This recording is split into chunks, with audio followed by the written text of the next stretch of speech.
Harold Bloom is one of the greatest and most prolific American literary critics today. He is currently Sterling Professor of Humanities at Yale University and Berg Professor of English at New York University. He is author of more than 20 books, including The Anxiety of Influence, The Western Canon, and Shakespeare, The Invention of the Human.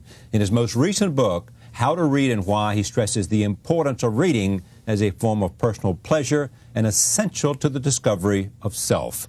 I am pleased to have him here on his 70th birthday. Happy birthday. Thank you, Charles. How do you feel? See, first of all, I love you calling me Charles because, I mean, it so thrills me, I can't tell you. I could go the rest of my life and everybody could call me Charles and I'd be happy. Like everybody else who turned 70, I am delighted to be here when one considers all the alternatives. That's right. Who first wrote that? Was it Twain or somebody? I think, well, Twain uses it, but it goes further back than that. It must be as old as humankind. So people say, why is Harold Bloom, this great literary critic who writes about Shakespeare and ages of influence and lots of other things, why is he telling us how to read a book? Well, we have reached... Sounds like a self-help primer. Well, there is a self-help aspect to it, I'm glad to say. I mean, usually self-help books are pretty ghastly, right, as we all know, just as inspirational books, as publishers call them, are pretty awful. But I hope this redeems both modes to some degree. No, this is an attempt to write an authentically reader-friendly book. I've been writing a lot of books through the years. I have been teaching for 45 years. I increasingly felt that I wanted to be much more simple and much more direct, and even if necessary, even more personal. And that I wanted to talk about how desperately we, all of us, need to keep reading. You can't think at all clearly or well without memory. And it matters a great deal what you remember. And if what you remember is mediocre stuff, you're not going to be able to think very well. And if as a nation we stop thinking well, someday we will yet to cease to be a democracy. It really matters reading the best that has been written ever, the best that has been thought ever. We'll get to the substance and the content of this book, but is part of what motivates you now not sort of notions of mortality, but in a sense is I want to make sure that what I consider crucial and essential, one, Shakespeare and the invention of human, and the essential necessity of reading for pleasure and for discovery and for understanding where you fit, and that these are sort of, if nothing else, these are the messages I want people to know. You know, that's pretty well right, Charles.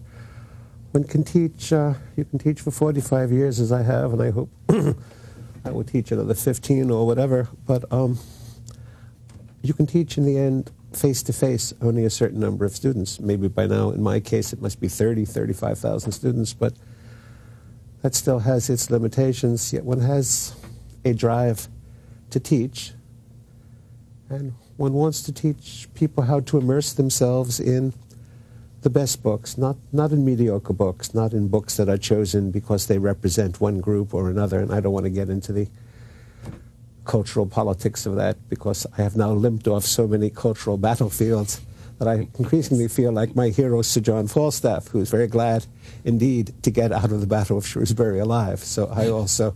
Yes. I want to declare my warfare over, yes, even though my enemies won't let me, as I've discovered from many of the reviews of this book. You consider them enemies? No, I don't consider them enemies. Okay. They consider me an enemy.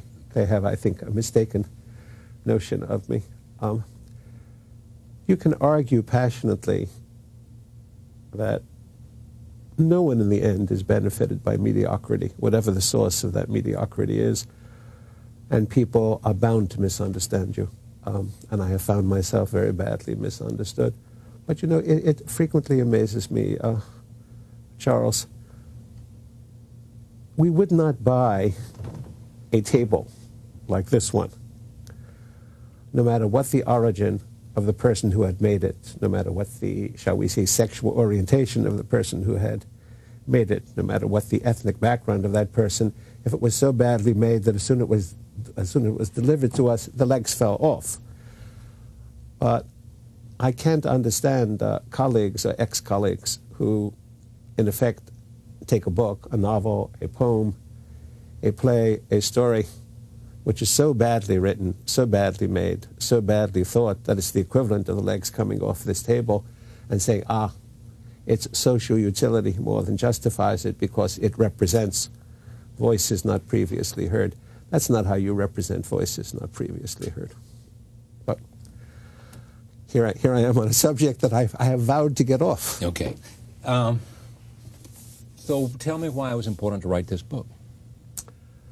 I wanted to take... To reach an audience beyond those that you could reach in a classroom, obviously. Yes, I also wanted to reach some of the readers that I'd reached before in a book on the Western canon and in a book on Shakespeare and other books.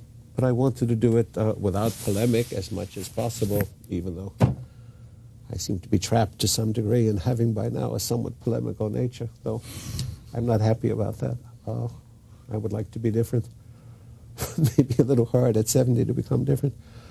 I think that unless you read deeply and in your own interest, unless you explore what is most profound in what has come before you, then you never will get down to the recesses of your own self. You'll never learn what Ralph Waldo Emerson rightly called self-trust and self-reliance. And most deeply, perhaps, you never will heal the self. I think that in a culture which has all of the peculiar difficulties and complexities of the one currently developing around us, there is nothing more profoundly healing than the act of solitary reading, provided that what is being read is indeed permanent, deep, lasting work that calls for all of your faculties in response, work that calls you out of your own deep, as it were, work that transforms you, work, that is to say, Shakespeare, Dante, Dickens, Jane Austen. I mean, we know who these authors are. We neglect them, I think, at our own potential debasement. Are you saying, I mean, how do you choose, better yet, how do you recommend people choose what they read? Well, to some degree, of course, one would like to feel that they ought to follow their own nature, but these days that leads to all kinds of difficulties. One cannot be happy about the 35 million copies of Harry Potter. I had a piece in today's Wall Street Journal. I saw the editorial, yes, the op-ed piece. Yes, We can't be happy about that? No, I think that's not reading, because there's nothing there to be read. They're just an endless string of cliches. I cannot think that that does anyone any good. I mean, people tell me, well, at least the child is reading, to which my answer is no, the child isn't reading. That's not The Wind in the Willows. That's not Through the Looking Glass. That's not Charlotte's Web by E.B. White or James Thurber's The 13 Clocks. That's not really children's literature. It's really just slop. And I do not think it does anyone any good at all. Okay, but then what are you saying? I mean, are millions and millions and millions of people wrong? I'm afraid so. You know, and are they, why do you think they believe and desperately want to get this book? I mean, they're being overwhelmed at Amazon.com. Yes, I know, Charles, but a lot of that is fashion, of course. You know, a lot of that is... You read it because somebody else is reading it, or you read it because you think it's the thing to do, or you read it because it's the current thing? It is the current thing, yes, it is a fashion. It's a period piece, a whole series of period pieces. The history of reading is strewn with a vast dustbin of period pieces, and in 5 or 6 years, these will be period pieces also. They will be of interest to sociologists. They will not, the people who read them will not be able to remember what they read. How was Dickens treated when he wrote? Oh, Dickens, when he wrote. when he wrote, was immensely popular, as Shakespeare was immensely popular as a playwright. Dickens had a vast kind of an audience. But come, Charles, we are both aware that there has been a tremendous debasement of popular taste. There has been a tremendous failure in education in the English-speaking world. Even my best undergraduates at Yale, and they are as gifted as any undergraduates I've taught at Yale, nevertheless come into my classroom having read remarkably little compared to... So what's happened to us that gives us that kind of society in which people of the best young minds have not read well? The screen. Television screen, movie screen. The television screen, the movie screen, and now overwhelmingly Internet the computer screen. And yes, in particular, the great gray ocean of the Internet, which frightens me deeply, because if young people go into or onto, whatever the proper terminology is, since I'm a dinosaur and know nothing about the Internet, but I know just enough about it to know that to differentiate between something in that vast and endless floating sea of stuff, to have the... go on. No, you finish, because I just got a point. You need some education. You need some cognitive, that is to say, intellectual standards. You need some sense of what aesthetic value is or is not. Okay, my point I was going to make with you is one that you just essentially expressed, which is the notion that the development of a mind is the act of giving yourself the possibility to choose, you know. And if you take something like the Internet, which I love and adore, you know, we ought to be able to choose that which we enjoy, which provides new windows for us in a very interesting way. But Charles, and therefore it should not be dismissed as something that is turning us into a nation of illiterates. Wait, you partly misconstrue what I have said, okay. Charles. You were not educated by the Internet. No, I wasn't. Your standards of taste and judgment were formed before the Internet was available yes, indeed. To you. You therefore represent a somewhat different phenomenon than the one of which I speak. So you are saying that those people today, those young people who come to Yale, you know, never developed because of all these alternatives, an education that they may have received through readings which would enable them to make better choices and to make better use of this very quality mind they have. Some of them developed, but even some of the best simply have not read enough. Reading is in the end, even though one doesn't want to discourage reading groups which do good work, but reading is in the end a solitary activity, you know. Yeah. You're not really learning, I believe, how to speak to other people when you are deeply engaged in reading Shakespeare or deeply engaged in reading Dante or deeply engaged even in reading Cervantes. You're fundamentally learning how to speak to yourself. You're learning how to listen to yourself. You're learning the discipline of yourself. You are indeed in the act of discovering yourself. Some kind of preparation needs to be made before you have a young individual with the incredible, the endless range of the Internet coming at them all at once. I mean, they cannot just, as it were, surf endlessly. We none of us live forever. There's only so much time in the end to read. I mean, I remember that when I was getting into canonical arguments some years ago, I remember saying, and frequently making this point almost obsessively, that if we all basically lived, let us say, not 80 years, now that I'm 70, I will say at least 80, but 160, if in fact we could look forward to lifetimes twice our current length, I don't think I would ever have wanted to argue with anybody about canonical matters. I would have said there would be world enough in time in which people will find what is most worth finding. But our time is limited. We read against the clock. We read ultimately in the shadow of mortality. And I think it does matter immensely what you read and how you read it. Let me tell you what I think.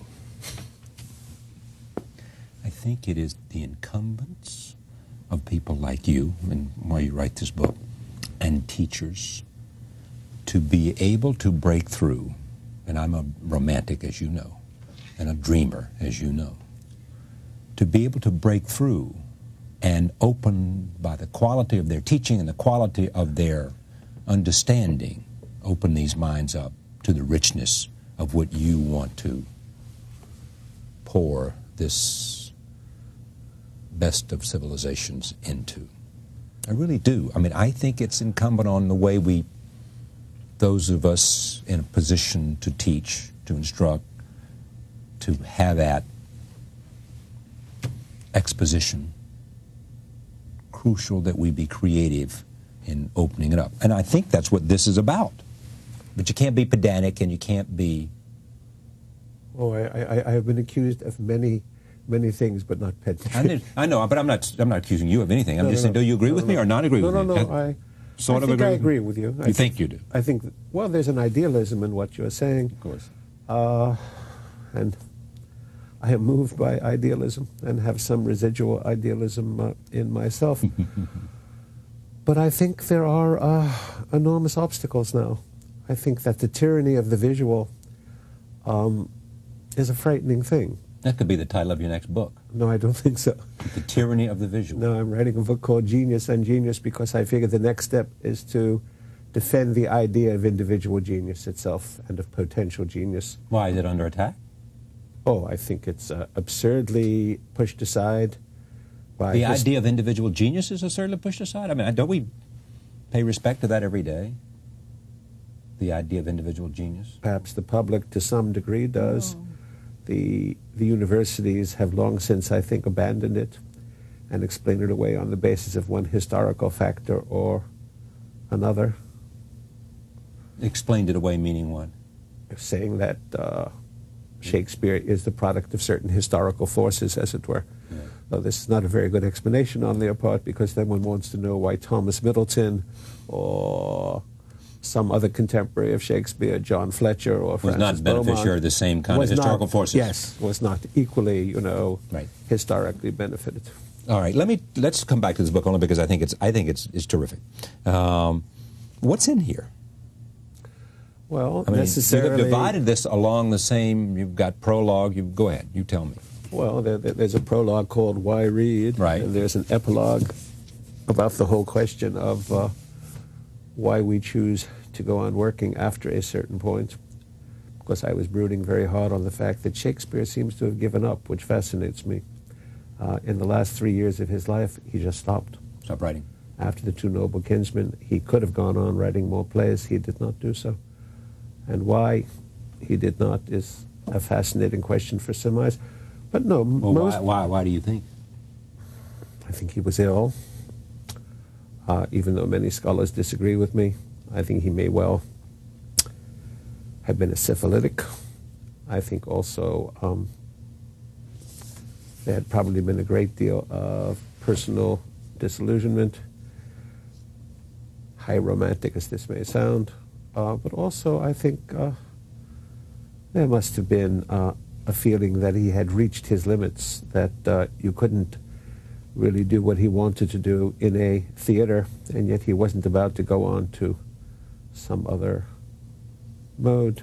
No, most of this book is devoted to a series of brief, but I hope very useful readings of short stories, novels, both European and American, plays, including Shakespeare's Hamlet, to which I return, and poetry, a whole range of poems. Now, you don't think it's just sufficient to read poetry. You should memorize poetry. I think that we lost a great deal in education in this country and in other countries when we stopped teaching people to memorize. Obviously, just repeating something by rote without understanding does no good whatsoever. But to possess something by memory, to really read a poem hundreds of times because it can sustain hundreds of readings. To read a poem like the great anonymous poem, the greatest anonymous poem in the language, Tom of Bedlam song, right, for which I mean, to hold in your heart and your memory, I mean, the astonishing ending of that poem, the supposed madman, who was a wandering beggar, a Bedlamite, sings with a host of furious fancies, whereof I am commander, with a flaming spear and a horse of air, to the wilderness I wander. By a night of ghosts and shadows, I invited am to a journey 10 leagues beyond the world's wide end. Methinks it is no journey, and I will sing any food, any feeding, drink, or clothing. Come, dame or maid, be not afraid. Poor Tom will injure nothing. When you have 30 that, bare years have I, yes, twice 20 been enraged, yes, and of 40 been there 3 times 15. Endurance soundly caged on the lordly lofts of Bedlam, with stubble soft and dainty.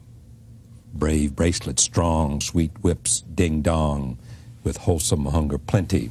yes, And now I powerfully, sing, any food, any feeding, yes. feeling, drink, or clothing, come dame or maid, be not afraid. Poor Tom will injure. We don't know who wrote for the Tom poem. will injure nothing. It was found in a commonplace book, a manuscript book of 1620. But it has moments in it that, even though no Shakespeare scholar will agree with me, I can't think that anyone but Shakespeare could have written it. There's an astonishing moment in particular, which breaks my heart, where the singer, the madman, cries out, "The gypsies snap and Pedros are none of my camarados, the punk I scorn, and the cut purse sworn, and the roaring boys bravados," and suddenly you get an immense drop in it.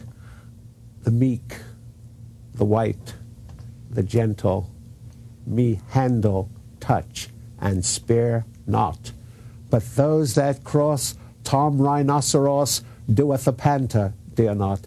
That astonishing ability to modulate the tone and intensity. Oh, it's one of the great lyric poems in the language. I think if you possess a poem by memory, then it begins to possess you. And you learn how to be alone with it. You learn it more and more deeply. It alters you, I think. It changes you. So I suppose, yes, I'm a great advocate of memorization. What poem do you think that will be in your heart when you draw your last breath? It's the very first poem that I quote in the book. It's a little poem by A.E. Housman, the very first line of which I find devastating.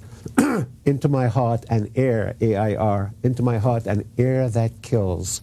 I mean, he means a snatch of song, but also he means indeed the air one breathes, and to say that kills one is shocking. Into my heart an air that kills from yon far country blows. What are those blue remembered hills? What farms, what spires are those? That is the land of lost content. I see it shining plain, the happy highways where I went and cannot go again. It's an immensely simple poem, but it's astonishingly profound. And it covers, I think, the universal longing that we all of us have for the unlived life. But I wouldn't, at this point, want to anticipate what will be in my head at the closing moment. I don't think anybody wants to anticipate that. The unlived life. Well, the unlived life is perhaps one of the 4 or 5, one might risk saying, the 4 or 5 major reasons for great literature. Cervantes, in some deep sense, is giving one his own sense of the unlived life in the adventures of Don Quixote and Sancho Panza. Dante in the Commedia, an exile cut off from the life he would have liked to have been living in Florence, is certainly commemorating that as a kind of lost vision. Shakespeare we do not know, because we know nothing essential or crucial about his life. His inwardness is wholly concealed from us, but very difficult to read the later plays and not feel an immense sense of regret for a life that you haven't quite ever had. And I suppose it is almost the major burden of lyric poetry, again and again. There are, of course, those who fight it. The great monologue that I emphasize of Ulysses, the great dramatic monologue by Alfred Lord Tennyson, is someone who refuses Ulysses to contemplate an unlived life. He has gotten back to Ithaca, he's gotten back to Penelope, he's gotten back to his son, he's gotten back to his people, his hearth, and he is not content, as he says, almost with a grand fury in contempt of it. He says, as though to breathe were a life. That isn't what he wants at all. And indeed, it's a poem I find peculiarly moving because he speaks to his mariners who are going to go forth on this last outrageous voyage with him, in which they're going to reach the limits of the known world, and then they're going to plunge down forever. And he says, though much is taken, much abides. And though we are not now that which we were, that which we are, we are. Tremendous, tremendous pride in that. And he ends by crying out, to strive, to seek, to find, and not to yield. And I think Tennyson knows that his Ulysses is echoing Milton's Satan, crying out, and courage never to submit or yield, and what is else not to be overcome? That is to say, what matters provided you are not overcome? There is something profoundly selfish in Tennyson's Ulysses, and I think we are meant to hear that. He is based on Dante's Ulysses, who is down very deep in hell indeed as a false counselor. But the poem is powerful and ambivalent, and it, I suppose it appeals again to that frightening sense of the unlived life. We talked about Tennyson and Housman and Blake and Landor and Browning and Whitman and Emily Dickinson, popular ballads. Anonymous, we talked about Shakespeare, we mentioned John Milton in Paradise Lost, William Wordsworth, Coleridge, Shelley, and Keats. Then you go to novels, from Cervantes to Stendhal to Austen to Dickens, Dostoevsky, James. Then finally plays, and then finally novels. I guess part I two. would want to mention one novel in particular before we come to an end. That frightening novel by Cormac McCarthy. Would you consider what? Blood Meridian. Yeah. A very great book. I think there's no better work of the imagination by a living American than Cormac McCarthy's Blood Meridian. It is a frightening slaughterhouse of a novel. It's based historically upon a ghastly exhibition of filibusters organized by both the Mexican and Texan governments back in 1849 to 50 to clear the way to the gold fields by literally massacring the entire Native American nations of the Southwest. And this scandalous and historically based, this scandalous expedition sets forth, headed by a murderous fellow named Glanton, and presided over by a spiritual genius who's a sort of maniac named Judge Holden, who's a giant 7-foot white albino. It is perhaps, with the exception, of certain works of Faulkner, which clearly have influenced Cormac McCarthy, and certain works of Henry James, but still you would have to go back to Moby Dick to find an American epic as overwhelming as Blood Meridian. Here's what you say, Blood Meridian seems to me the authentic American apocalyptic novel, more relevant even in 2000 than it was 15 years ago. The fulfilled renown of Moby Dick and of As I Lay Dying is augmented by Blood Meridian, since Cormac McCarthy is the worthy disciple both of Melvin and Faulkner. I venture that no other living American novelist, not even Pynchon, has given us books as strong and memorable. Yes. How to read and why. There's much more we can talk about, and we will again. Harold Bloom, thank you. Thank you very much, Charles. My pleasure. Thank you, dear. Thank you for joining us. See you next time.